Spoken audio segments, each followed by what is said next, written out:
So by way of an introduction, today, ladies and gentlemen, we're joined by Ambassador Arthur Koll. He is the former Deputy Director General of the Israeli Ministry of Foreign Affairs, where he concluded his service as the head of the Media and Public Affairs Division.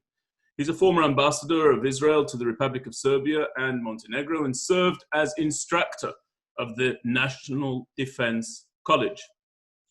Arthur Koll also served as consul of the Israeli consulate in Atlanta in the United States of America and as director of projects for the Central Europe and Eurasia Division. He earned a BA from the Hebrew University of Jerusalem, an MA in political science from the University of Haifa with distinction, and he is a former instructor at the Israel National Defense College. And as I said during our earlier webinar this week, there's an awful lot more that I could say, but suffice it to say, it's a real pleasure to have you. Thank you so much for being here. And may I call you Arthur for the purposes of this interview? Only Arthur. Thank you very much, and it's a pleasure. Thank you very much. So I want to begin by asking you a couple of questions before we internationalize the conversation in terms of the subject and the focus. There are some interesting times at the moment within the State of Israel, as ever they are.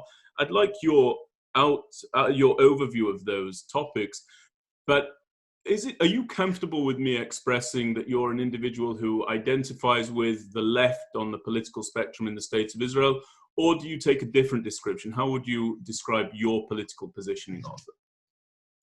It's a good question because definitions are dangerous these days, and there are so many. I am definitely what one would call a center leftist. There are two things I believe in, and those things put me where I just said. One, I believe in a fairer way of distribution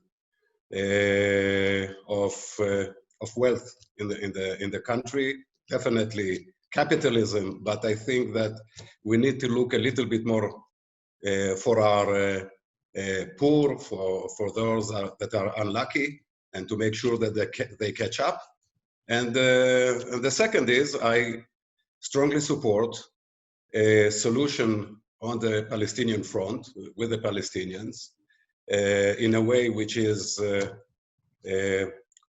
definitely not a one-state solution, or on the other hand, annexation without rights, meaning the third option is some kind of compromise. And if that puts me in the center left, I am center left. So I really appreciate you saying that and being so open and honest with us and qualifying it and really defining where you are politically.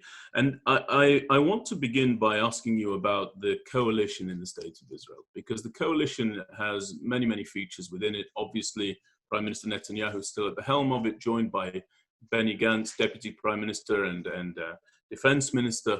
But you also do have Labour in there with Amir Peretz, and what I'd like to know is, can this conglomeration, can this odd set of bedfellows actually yet prove themselves as being able to form and forge and govern effectively? Or is this a coalition that really is doomed to fail, given the composition of it and its current situation? It doesn't seem to be succeeding now. Give us a quick overview of that. In theory, it could have worked. We have had in the past national unity governments that operated really in a very effective way, and even saved us from economic disasters and regional complex situations. We remember Shimon Peres and Yitzhak Shamir working together, and others. So, and who could be further away than those two? Mm-hmm. Actually, you know, Gantz, Ashkenazi, and their party is a centrist party. It is not so far away from the Likud. So ideologically, there is no reason why it couldn't work. It cannot work. The reality is that it doesn't. And I see very little hope that it can change. We are very quickly moving towards a decision. Probably it's not certain, but probably moving to a decision next week to have the fourth election in just over a year, which is, if you ask me, it's pathetic. We should be a stable democracy. That we pride ourselves on being a stable democracy in the Middle East. We are everything but stable. And so I don't see right now how this coalition can work together. The lack of trust between the different partners is so deep, and the challenges are so huge that even though personally I think that what Israel needs least is new elections, maybe if there is a decision, if the new elections do happen and there will be a winner, no matter who, that can create a stable government, hopefully, that can change things. The problem is that we may end up in the same situation exactly.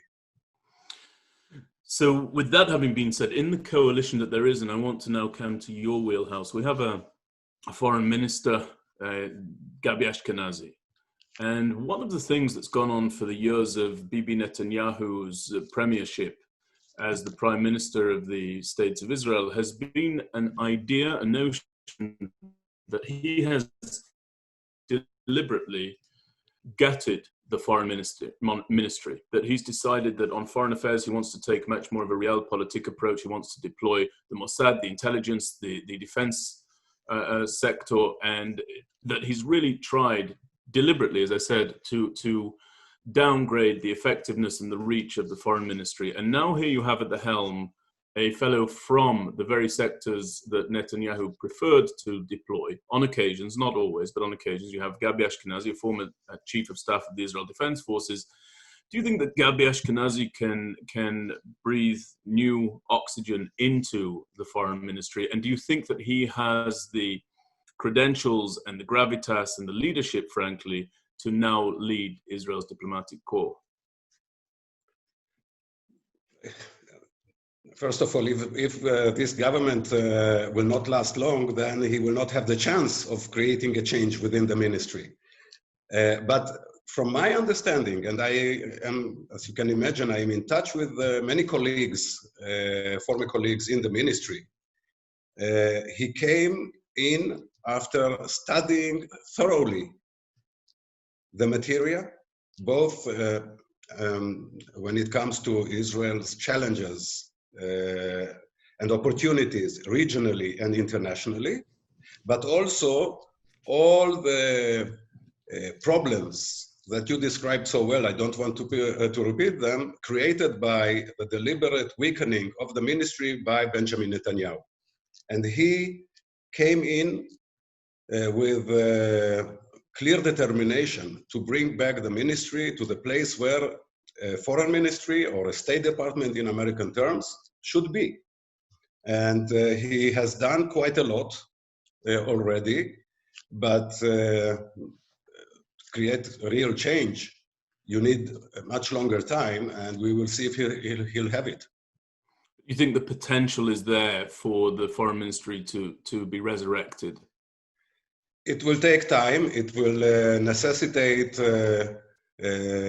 returning funds which were taken away from the ministry and left it crippled for a long time. So we need to make sure that the ministry stands on its own feet when it comes to manpower, professionalism, budget, but also to return to be a member at the decision-making process. We say it, there is the round table where everybody sits. For too long, the ministry was either not sitting around the table or was sitting there silenced. So it is now heard again. Minister Ashkenazi makes sure that it is heard again. It is around the table, but that is important, but not enough. More needs to be done. So let's talk now about the subject at hand that we said we would discuss, which is Israel's geostrategic positioning. We had enormous news of this announcement to normalize ties between Israel and the UAE. Now, I'd like to start with a very basic question. This phrase, the UAE announces the normalization of ties with the State of Israel, whomever you wish to attribute that to. Just pass out for our listeners what they should take from this phrase, normalization of ties, as opposed to a peace deal or a peace treaty. Yeah, I think that's a short answer. We were not at war. Therefore, if the two countries were not at war, there is no need for peace. But we were definitely not in relations which are normal, as should be between two potentially friendly countries. So that is why the terminology is normalization and not peace. We never fought each other, so we don't need to make peace. But we definitely need to normalize relations. Hopefully, things are still in the working, but hopefully with full embassies operating in the two capitals, or I'm sure it will not be in Jerusalem, unfortunately, but they will have it in Tel Aviv or something, but with embassies, with trade, with tourism, with investment, with all that entails in relations between two friendly countries, which is something of importance when it is between Israel and a significant, rich, influential Arab country. And so that normalization of ties was something that seemed to have been agreed about, or was agreed upon, to the total exclusion of the engagement of Gabi Ashkenazi or the foreign ministry. What will their role be now, Arthur? Put that into context for us, moving forward, assuming the government holds, of course. Yeah, well, let's assume. I won't gamble on that, but let's assume that.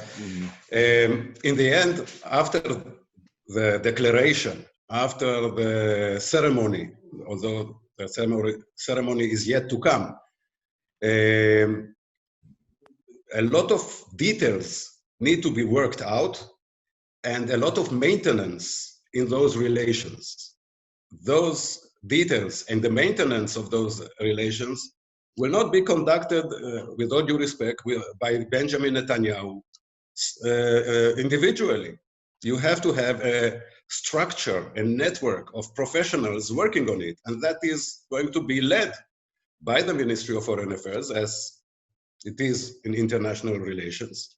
And I'm sure with the Defense Ministry when it comes to issues relating to that ministry and other ministries as well. But the coordination in the end and the nitty-gritty of the details will be put mainly, not solely, but mainly by the Ministry of Foreign Affairs. So the role for the future, in the future for the ministry is clear. But you know, that is in theory. In Israel, everything is possible, like the prime minister keeping this whole story secret from the foreign minister and the defense minister, who is also the alternate prime minister, who are also two former chiefs of staff who had been exposed to every secret in the country. So everything is possible in this country. I can't hear you, Benjamin. I'd like you, please, if you would, to just explain to everybody, let's start there in that region. What are the implications of the normalization of ties for the State of Israel? And can you please tie it into the issue, of course, of Iran? Let's start with Iran. I'm going to ask you about the Israel-Palestinian conflict later on in our conversation, if I may. I have to say, to start by saying that contacts between Israel and Gulf states are not new. Actually, already after the Madrid conference and later the Oslo process, things started to open up in quite a number of Arab states, both in the Gulf and North Africa. So, for example, after Oslo, Morocco, that maintained contacts with Israel even earlier, made those contacts public. To this day, any Israeli can travel freely to Morocco, even though we don't have diplomatic relations, with Israeli passports. We had a diplomatic office in Tunisia. We had diplomatic offices in Abu Dhabi, in Qatar. So these are not new. Unfortunately, at the beginning of the second intifada, some of those relations either ceased altogether or, like with Tunisia, or went back to being under the table. And, but things are not, you know, like from darkness to light in a sudden. That's number one.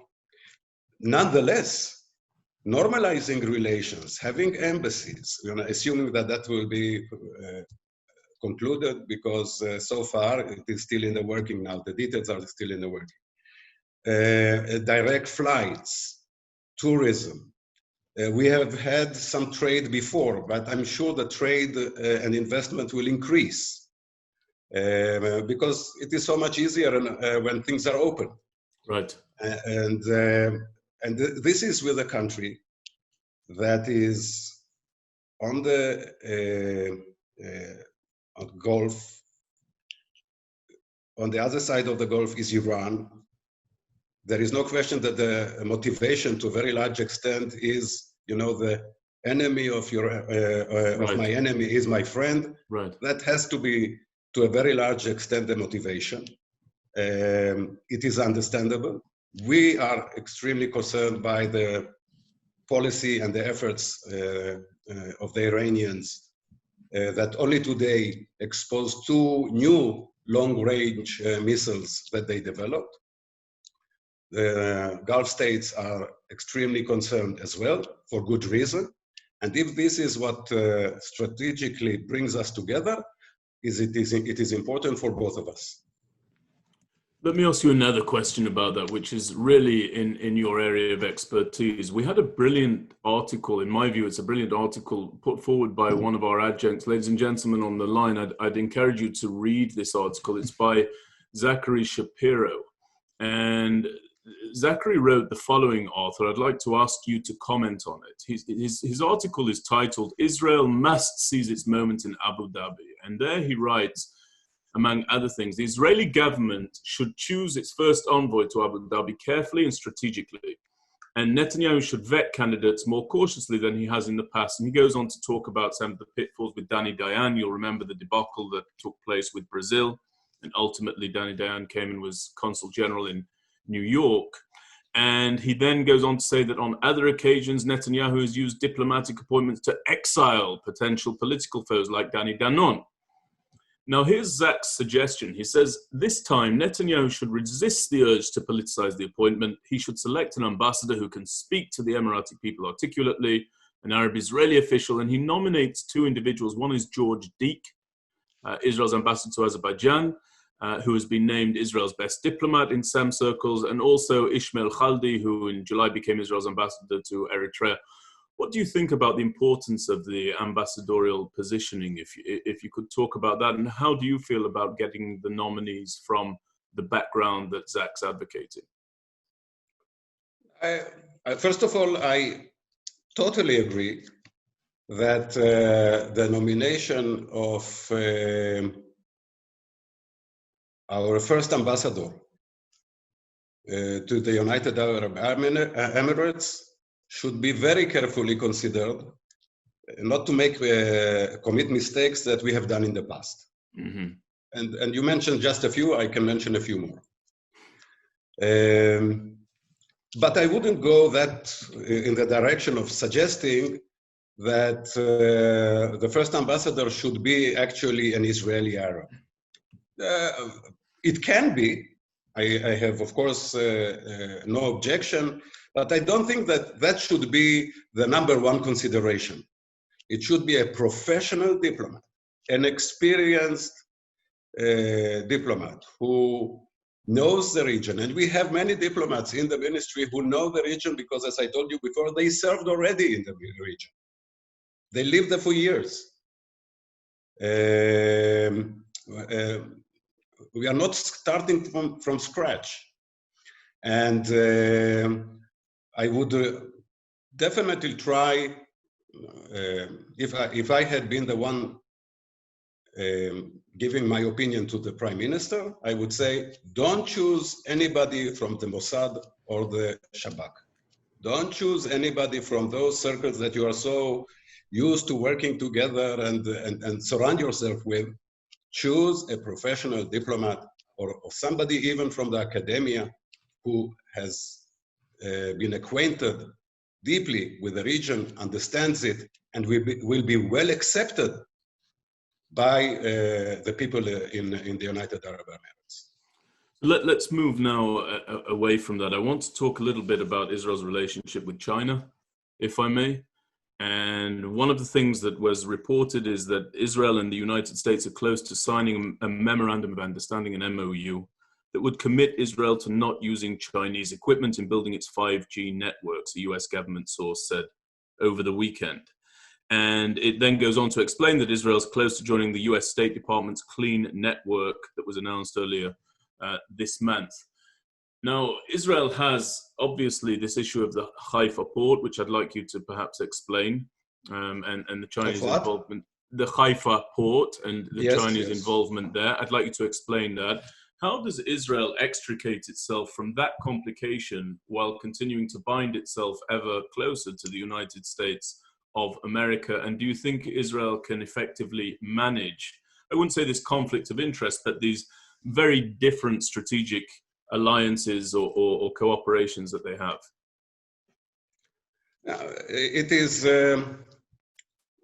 by the way, again, it will not be the first time that we are in the middle of major geopolitical games by two powers, and we, the small Israel, have to make decisions. And for me, if we are forced to make a decision, it is clear in which direction we have to take those decisions. Years ago, Israel signed a contract to sell Falcon intelligence airplane to China.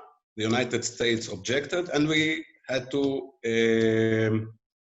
stop that deal, and we paid the price vis-a-vis China, both in terms of dollars and diplomatic stature. But if we had to make a choice, it was clear that in the end, we will take the side of the United States if it is concerned about anything, really concerned with justification about something that we do. China is not a force to ignore, not politically, not economically, and not strategically, not in any other term. It is a growing power. It is a huge market. Israel invests a lot in developing its trade with China, its export, encouraging Chinese investment in Israel. This is important. If the United States has trade and investment with China, of course, Israel, the little Israel, wants it too. On the other hand, the United States is concerned about increased involvement of Chinese companies in building infrastructure. You mentioned the Haifa port, but there is the Tel Aviv metro, which is being built, and there are other significant infrastructure projects built either by or financed by China. These are, and then you talked about the fifth generation. So I think that Israel will have to understand that is, and now I'm not an active diplomat, I can say more clearly, Israel will have to listen very carefully to what the American, to them, and act on American concerns, not if they are reasonable. And to the Chinese, we can always say, look, in every international forum, we get the backing, full backing of the United States. In every international forum, you, China, vote against us. In the end, this is something that we have to take into consideration. So let's move again. You made mention. Actually, I'm going to ask you a question that I hadn't thought about because you spoke about the Falcons. Let's talk about the UAE deal. Let's go back a moment, and then I'll spring forward to another part of the world. So a lot of the controversy surrounding the UAE deal, in addition to the euphoria and the celebration, has been this idea of the sale of F-35s. Where do you see that going, Arthur? What are the implications there? It's obvious and clear that to everybody, or I believe it to be obvious and clear to everybody, that military cooperation, security cooperation, the supply of weaponry and capabilities is all part of this. What are the implications of the F-35, and do you think that it's correct that that is one of the key objectives that the UAE has in the defense sector as a result of normalizing ties? It is also, definitely... Also, if I may, also, can Israel stop it? Yeah. After the first few days of, no, there wasn't a euphoria and there were no celebrations, you know, it is not Egypt. It is not the first peace treaty that was signed between Israel and an enemy. After the signing of the peace treaty with Egypt, there was celebration and euphoria. Let's not exaggerate right now. It is important, however. And it is clear what the UAE is getting or expecting to get. It is getting from Israel, and probably it seems now also from the United States, strategic assets. And the question is, what is Israel getting and what is Israel paying? You can ask, there's a payment issue also regarding the UAE. It is paying by heightened tension with Iran. And that is something that they have to take into consideration. They are paying by the Palestinians turning against them. That is payment. So they are getting and paying, and so are we. The F-35 is not an airplane. It is a strategic platform of unbelievable capability. I just heard yesterday an interview with a reserve pilot of the Israeli Air Force, senior pilot of the Israeli Air Force, who says, I am a pilot and I cannot go into the quarters of where the F-35 is because it is so secret, and I am a pilot. I'm afraid that if this is part of the deal, then it is potentially a dramatic change in Israel's strategic position in the region. Israel has to have, because, you know, things can change. Right now, the leadership of the UAE is friendly. I hope it will continue to be for generations, but things can change. And to have suddenly F-35 potentially turning against us, that is a problem. But the bigger problem is that if the UAE is getting F-35, the Saudis will want it. And other countries, and Donald Trump will, as he said last night, will say, and they are willing to pay. And so if it is all money, then there is every reason to be concerned. Can Israel stop it?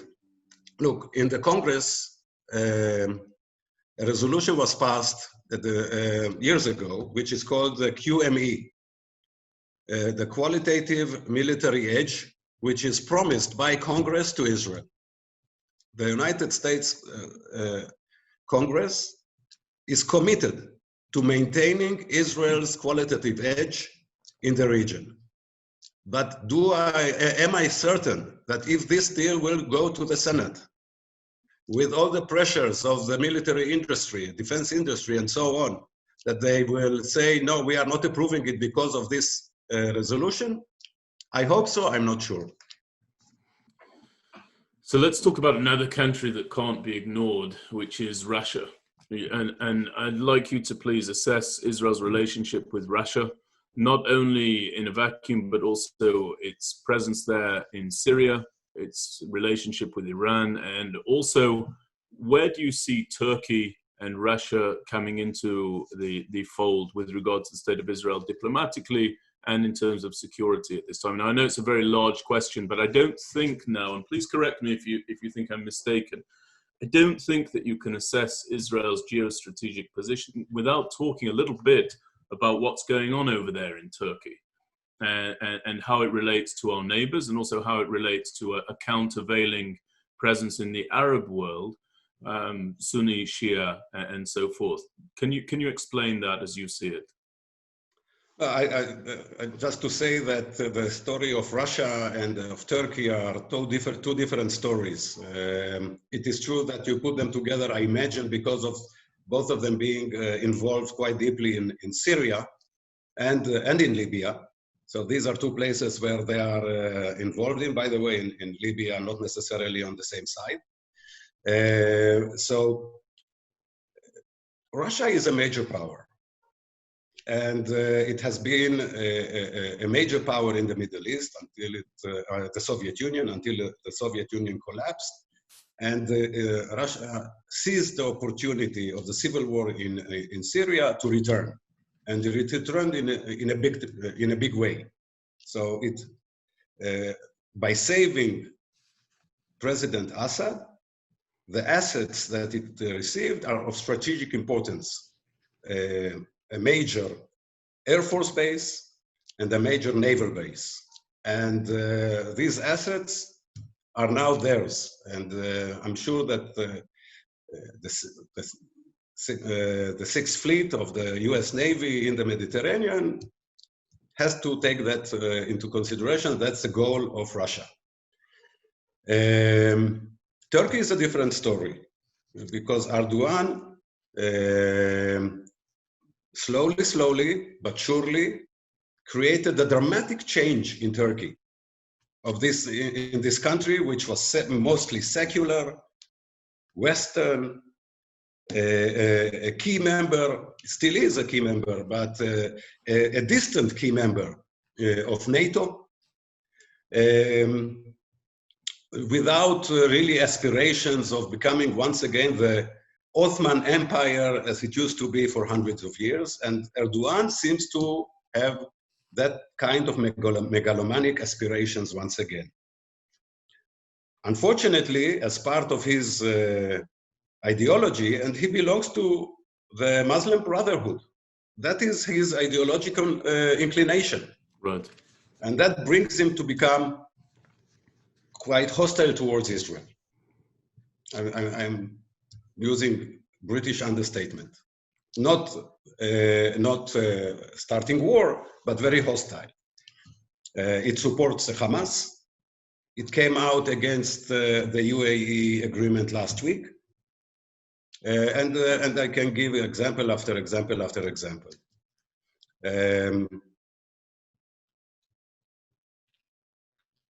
It is gaining power, influence, but there is also great, increased concern by leading Arab countries because of that. Egypt, for one, and others. Turkey is also very hostile when it comes to marking the naval borders for the search of natural gas, which the Eastern Mediterranean seems to be quite rich with.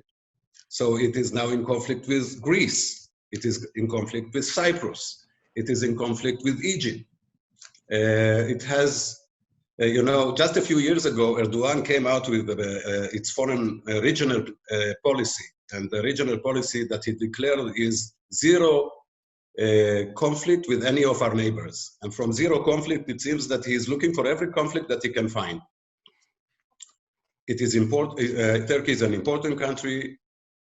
We have every reason to maintain as good relations as we can with Turkey, but for the foreseeable future, it will not go back to where we were. I cannot hear you. It's also a paradigmatic example, Arthur, of what you mentioned before in your response about the F-35 in Saudi Arabia. Things can change, right? Israel No, had very positive. Pardon me? Absolutely. And let me just add, because you mentioned it and it is so important. Turkey was this far from acquiring F-35, just I think 2 or 3 years ago. This far. But it committed a mistake and it purchased the SS-400 from Russia, ground-to-air, so very sophisticated ground-to-air missiles rather than American system. And so Donald Trump decided to punish them and to stop the deal of selling F-35 to Turkey. Now just imagine that it would have been otherwise. Absolutely. I have 3 topics that I want to cover you in 15 minutes. Cover with you rather in 15 minutes, and then I'm going to open it to our audience questions. And I'm afraid that I've reserved the 3 thorniest questions for our countdown. So those 3 topics are Iran. I want you to talk a little bit about Iran. I'll come to my question in a moment. I also want to talk to you about the recent DNC, and to talk about the event that just took place, Joe Biden's official nomination, what the situation is of the Democratic Party, and with regards to the state of Israel and indeed the American Jewish patriotic Zionist voter. And I'd also like to speak to you just generally about Israel's relationship with the members of diaspora Jewry. So all of those I'd like to get done by the top of the hour so that we can have our questions from the audience. The first question is this. There's an article that says that, well, we know it to be the case. Secretary of State Mike Pompeo said Wednesday that he would be going to the United Nations in order to begin the process of triggering snapback sanctions on Iran, setting up a likely clash with other members of the United Nations Security Council. Now, to give everybody a bit of context, this follows what is described as an embarrassing loss Friday in the Security Council, trying to extend an arms embargo on Tehran that expires in October. So what would you say is the probability of snapback sanctions coming? What do you think are the implications of the rebuffing of the desire to reimpose sanctions related to the Iran nuclear deal? And where is Israel on the issue of Iran? And if you can tie it to its relationship with the United States, strategic relationship, I'd be very grateful. When it comes to Iran, I think it is fair to say that Israel and the United States are exactly on the same level. The concerns are the same.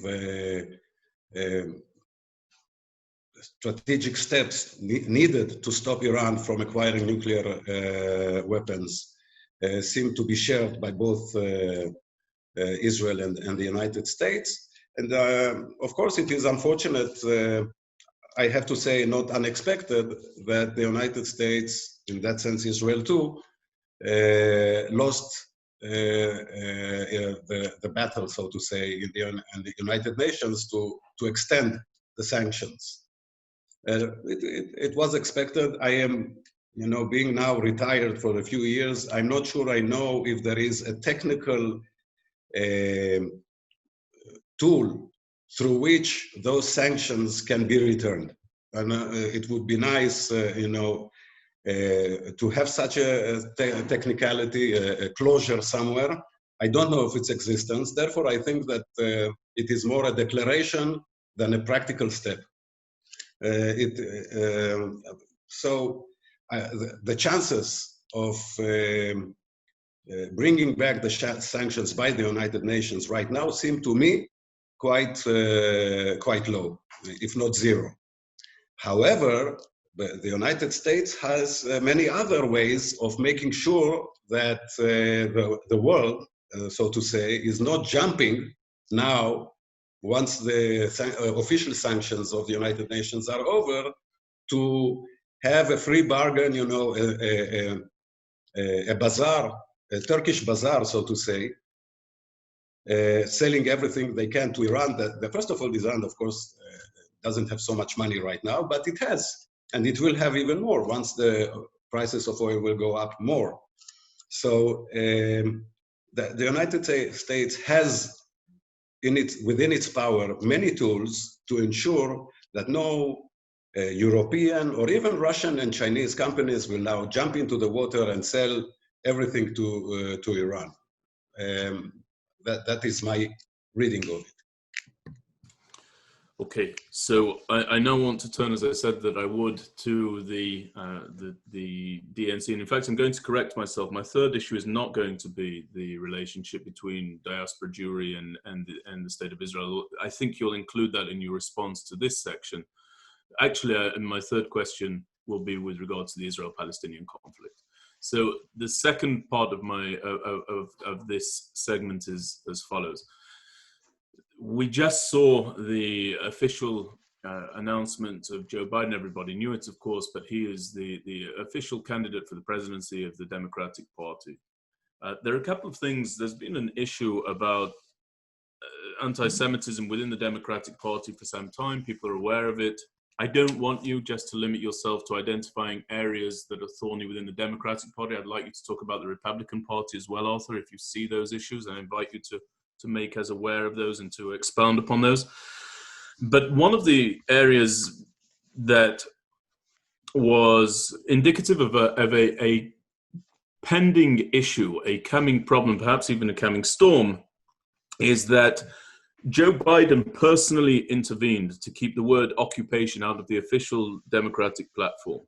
That's in accordance to a report at the time.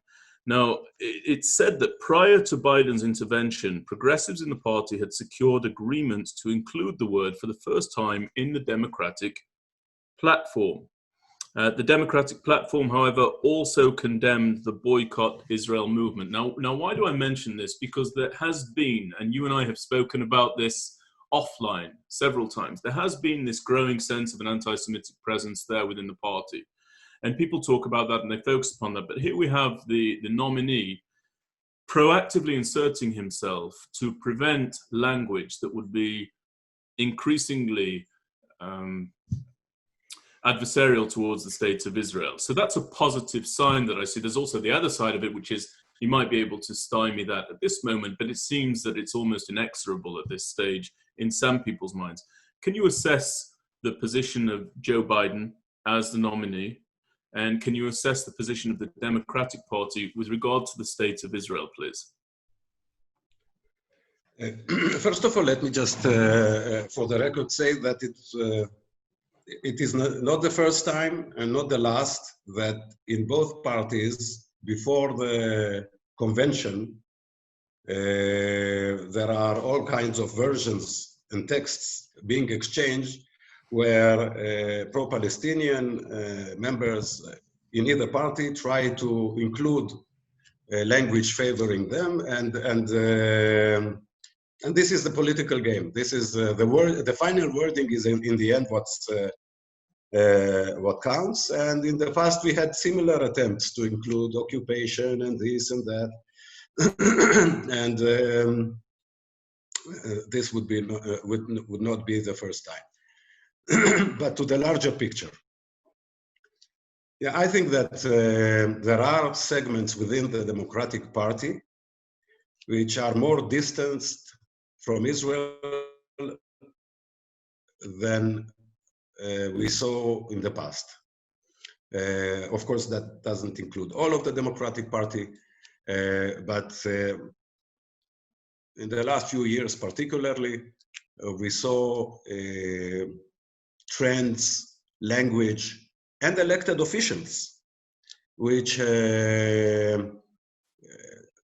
bring reason to are quite hostile. Let's say it, to Israel and Israel's positions. When it comes to the presidential candidate, Biden and his deputy, I have to say that in both of them are very positive, with a very positive record towards Israel.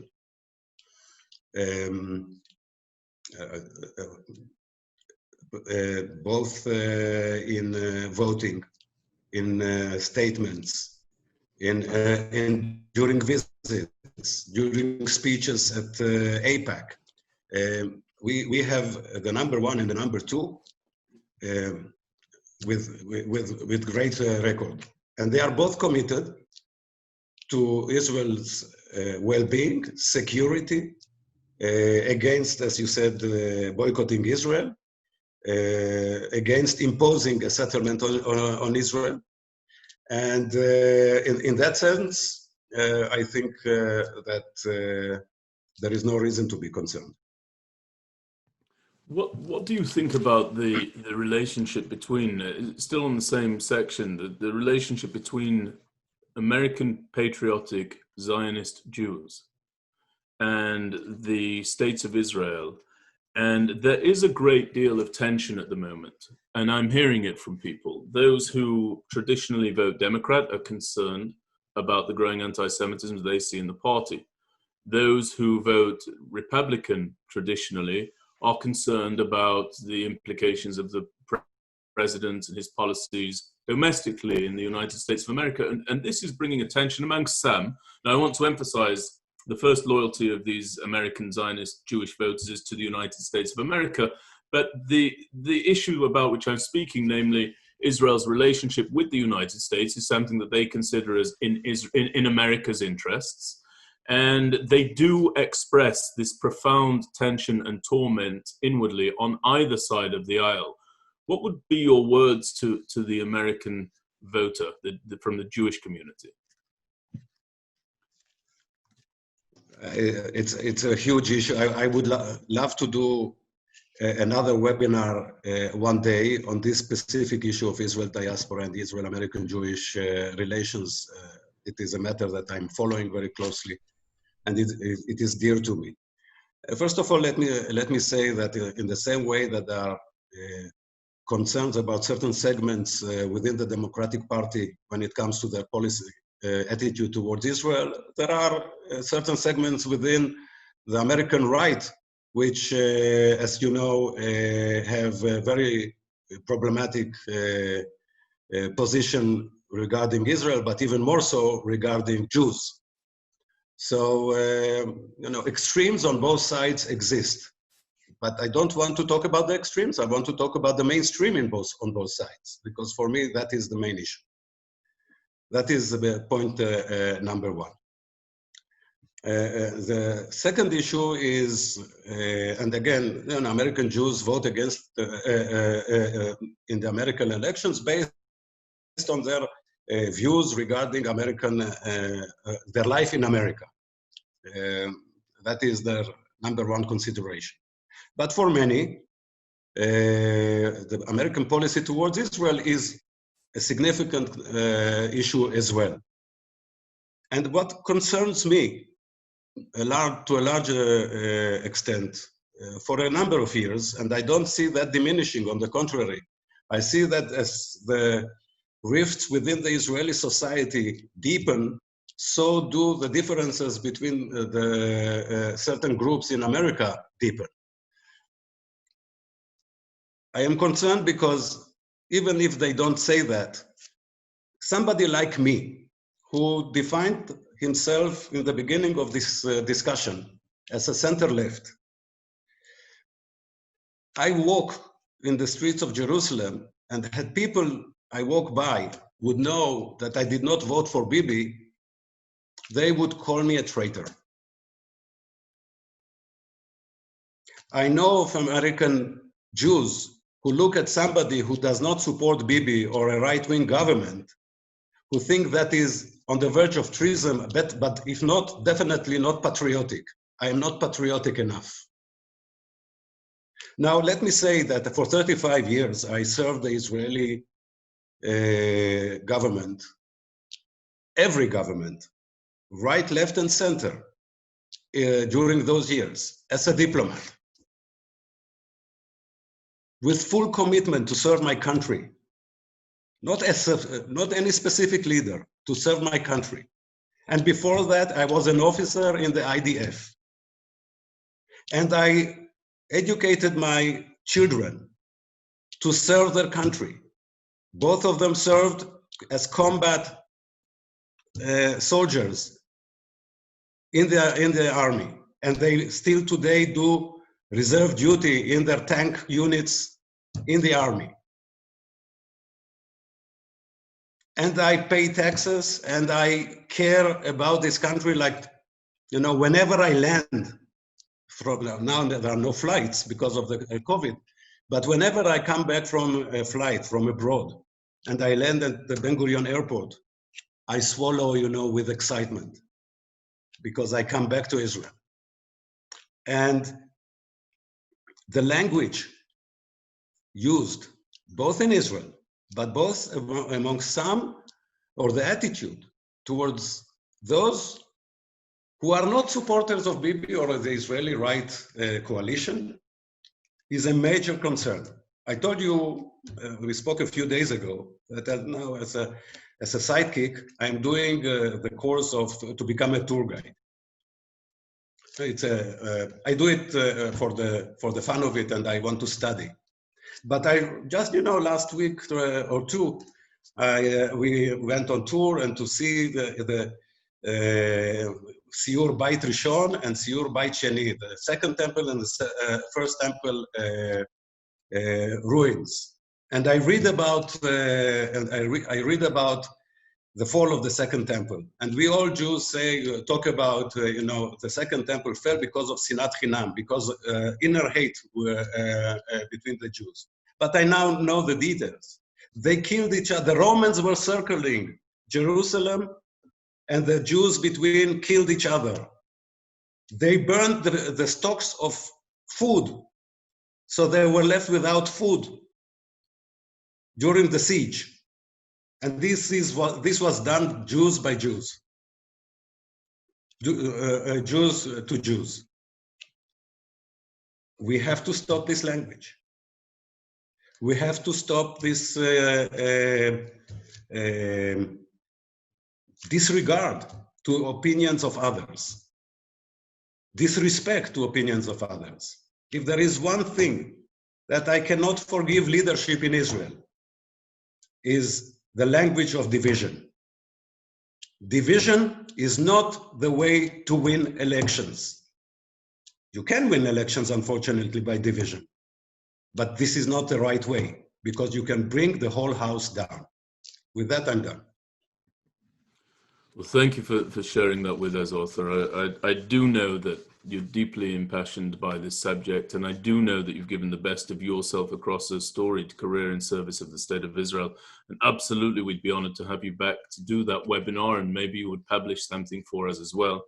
I only have a couple of minutes before I said I would open it up to the audience, and I'm stepping into a large subject here. So if I could ask you to give a concise, succinct answer, just out of deference to our listeners.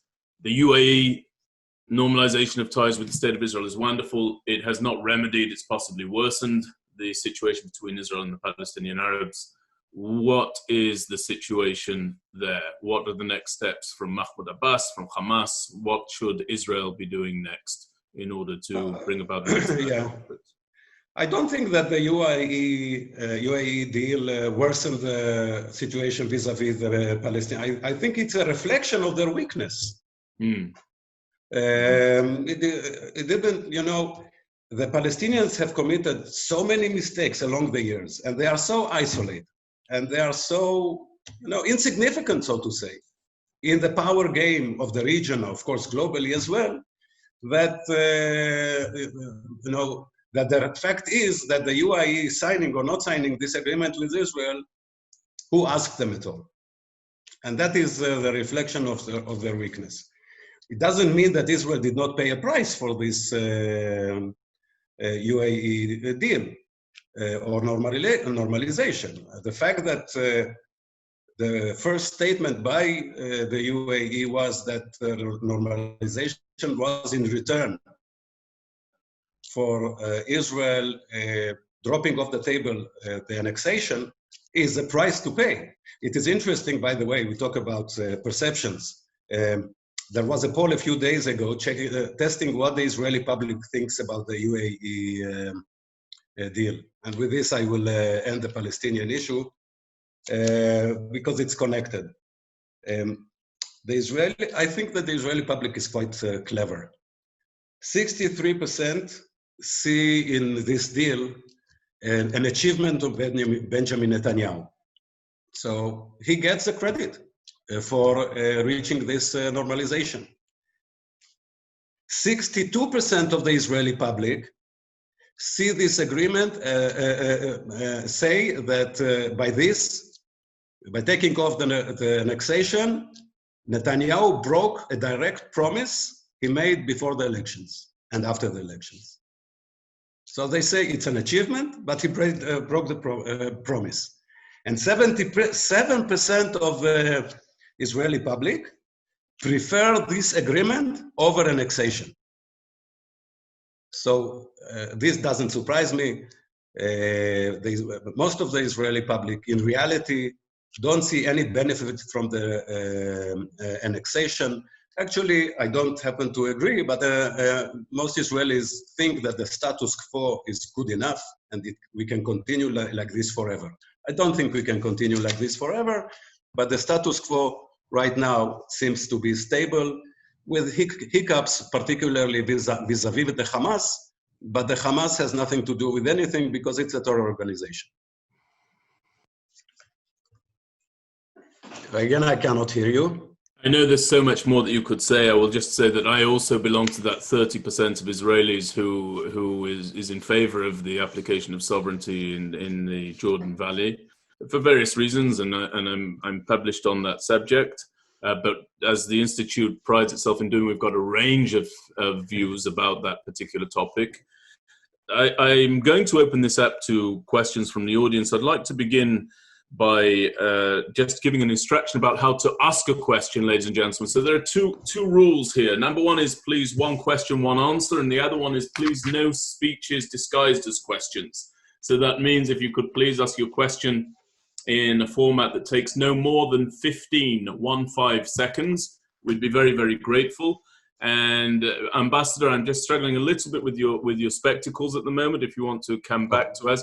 And I'm going to ask Alan for our first question. Can you please open up the audio of Danny in Texas? Please open up the audio of Danny in Texas. And Danny, we'd love to get your question for Ambassador Koll. Thank you. I'm not sure if you hear me. We hear you. I cannot see you, but I hear you. I'm a very concerned Israeli who's living in the States now for the last 30 years. I'm very honored to listen to your opinions here, and you're very sincere and very thoughtful.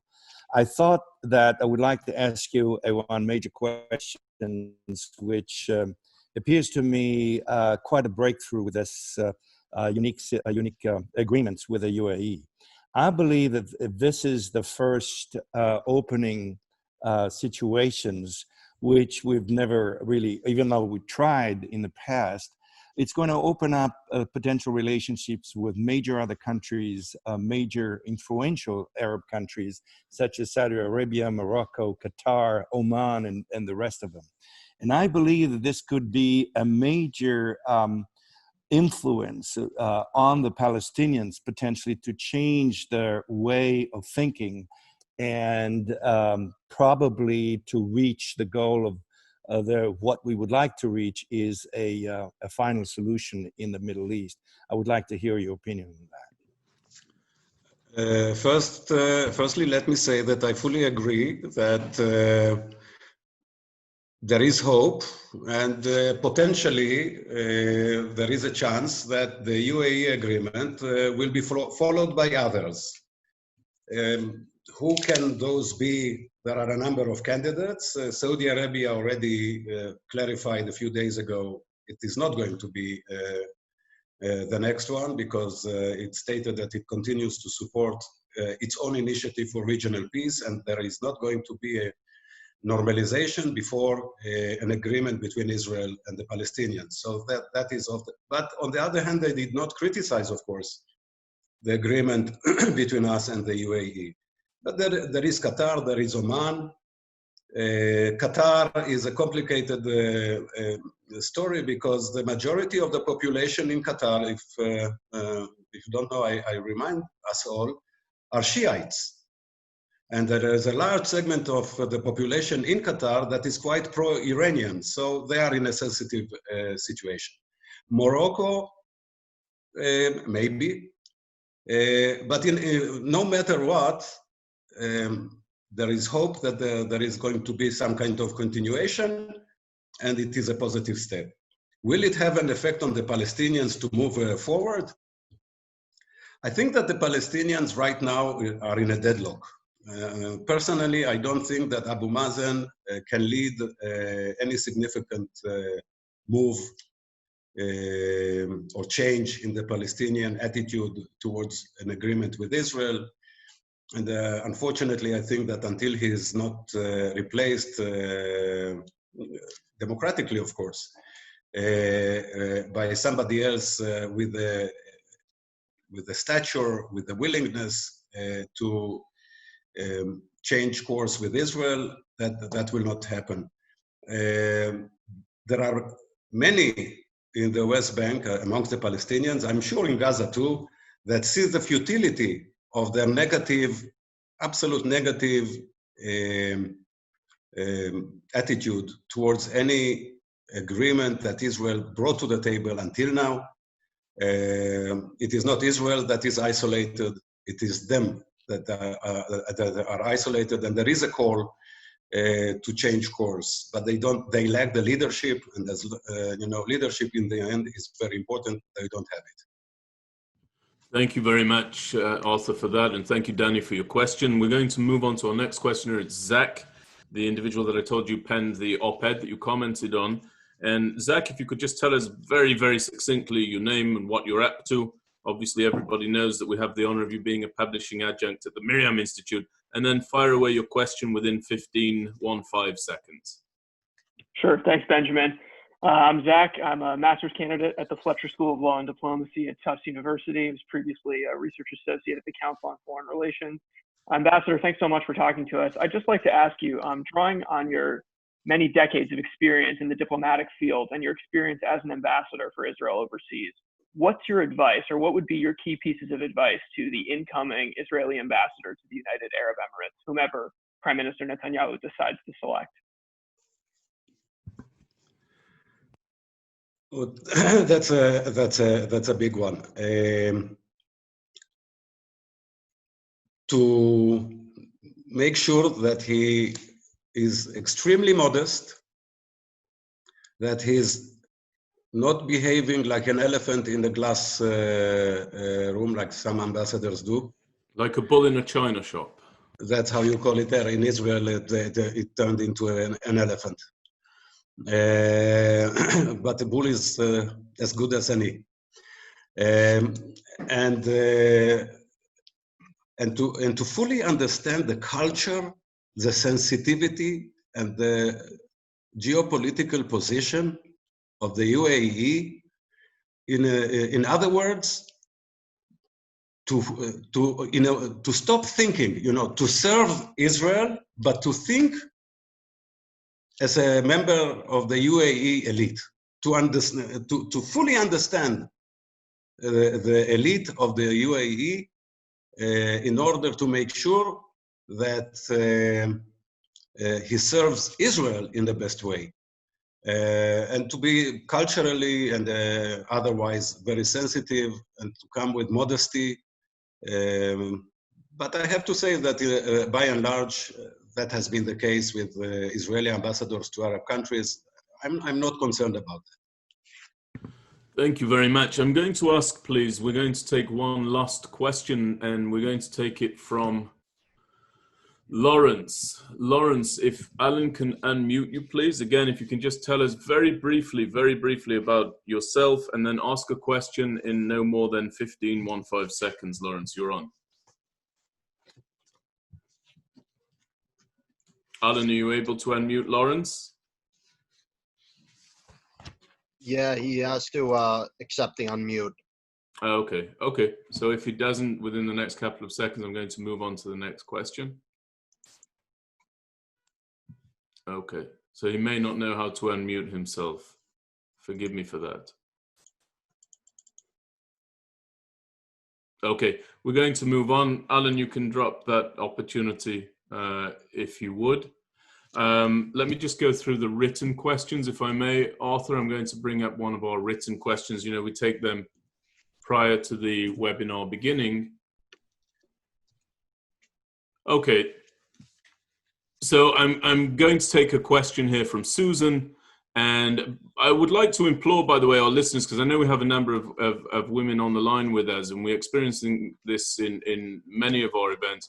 Please do not be backward in coming forward with your questions, ladies, who we have the privilege of hosting on our webinars. So the question from Susan is this: has Benjamin Netanyahu's deep experience as a seasoned diplomat, first as deputy ambassador to the United Nations, then ambassador to the United Nations, abandoned him? Has his work on the diplomatic stage harmed, hindered, or boosted Israel's geo-strategic positioning in the Middle East? Or has he brought about a weakening of the state of Israel's position because of his lack of diplomatic sensitivity? Now, I don't know what Susan's defining as diplomatic sensitivity. A little bit of an open question, but I'd like you to weigh in on that, if you would.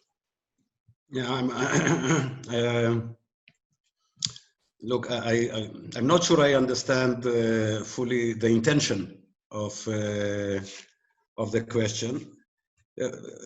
Netanyahu has been the longest serving prime minister in our history, even longer than Ben-Gurion, the founding father. Cut into two terms, but for now it is already 11 consecutive years. During those years, of course, Israel made huge advances, internally, externally, like all countries. I mean, most countries. Syria did not make huge advances, but you know, the United States today is not the United States of 20 years ago, and so is not Israel. We always know what has developed. We don't know what would have been had there been somebody else. And that is why it is difficult to answer such a question. It's a hypothetical question. You have to put it against something which we don't know what it is. But the fact that Netanyahu has been the prime minister for such a long time made him well known around the world. Others came and left. He is here. He knows them personally. He knows the international scene. He does not need to learn it anew every 4 years. He is here. There are Israelis, you know, people in Israel who are 30 years old. They don't know of any other prime minister almost in their adult age. So there are a lot of benefits due to what I've just described, not least of them, his relationship with Russia and with Putin. Because, and again, Putin is someone who is elected, of course, every 4 years, but he has been there for a long time. And Netanyahu knows him personally. There is a good contact, a personal contact with them. And that's an asset, particularly due to the complex situation in Syria. They were able to diffuse sensitive developments that could have developed otherwise. So I don't know if, I'm not sure I fully answer the question that was asked, but I did my best, I hope. Thank you very much. So, Arthur, I just want to thank you so much. And before I bid you farewell, I'd like to say to everybody listening to this, whether they're doing so live or via a postcast or a podcast or on our YouTube channel, what Arthur spoke about the incendiary language and about the readiness to brand committed Israelis one way or another, either pro-Israel or dangerous to the states of Israel, is exactly the kind of language that we want to push back against here at the Miriam Institute. The Miriam Institute was constructed, I'm an individual who assigns myself to the right of center politically within the state of Israel. And here I am learning from, not just interviewing, but continuing to learn from an individual who assigns himself to the center left within the political spectrum of the State of Israel. And it's very easy in this epoch of divisive language, politically and frankly within social media and elsewhere, for people to blindly follow suit and to enlarge divisions and to create ever greater gaps between various members of society who deeply care about the same situation. Now, on the subject of Israel, we at the Institute do not believe that we can afford those gaps. We do not believe it.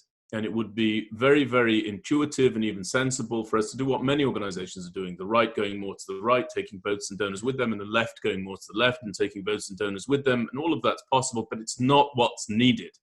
What's needed is a platform whereby somebody like Arthur Koll can come to a right of center audience in the diaspora and not be called a traitor, and not be branded somebody who's turned his back on the country that he has served to a degree that the audience members will likely never come close to emulating in their own personal experience. And we want the very same for a right of center Israeli to be able to sit in front of a left-leaning audience in the diaspora and elsewhere and not be called an extremist and not be called an inciter, but actually for everybody to be able to listen to the views of one another and then consider those views on their merits and their demerits.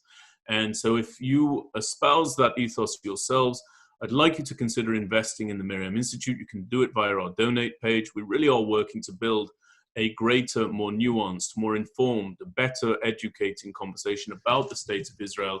And the goal of the Institute, if I could succinctly say it, is that wherever you are politically, wherever you are physically, you can engage with the state of Israel via the Miriam Institute, whether on campus, in communities, via podcasts or videos, or of course our op-eds. And one of the individuals who pushed us to get there was you, Arthur. You pushed us to get there, you cajoled us, you told us to do better, work harder, as I said at the beginning, to stretch more. And we're always so very honored to have you weigh in. You are always welcomed and wanted here at the Miriam Institute. I do hope that you will come back and do the webinar that you suggested. I think we would welcome that, perhaps even closer to election times. You might be willing to do that, closer to the US presidential election coming up in November, obviously. But I'd also like to maybe our elections too. Maybe, right, maybe Israel's elections as well. But please do continue to allow us to be the beneficiaries of your knowledge, your expertise, your candor, and your very, very unique and deep-seated experience and expertise. So to everybody on this webinar, thank you for listening, wherever you may be. Thank you to my colleague, Rosita Panini. Thank you to our great and powerful colleague in common, Mr. Alan Langer. And thank you to you, Arthur, for giving of your time and your talents once again. Regards to your dear family. And this is the conclusion. Thank you very much. Thank you very much. And I appreciate your closing comments very much, as much as our friendship along the years. Thank you so much. Thank you, Arthur. Bye-bye. Bye-bye.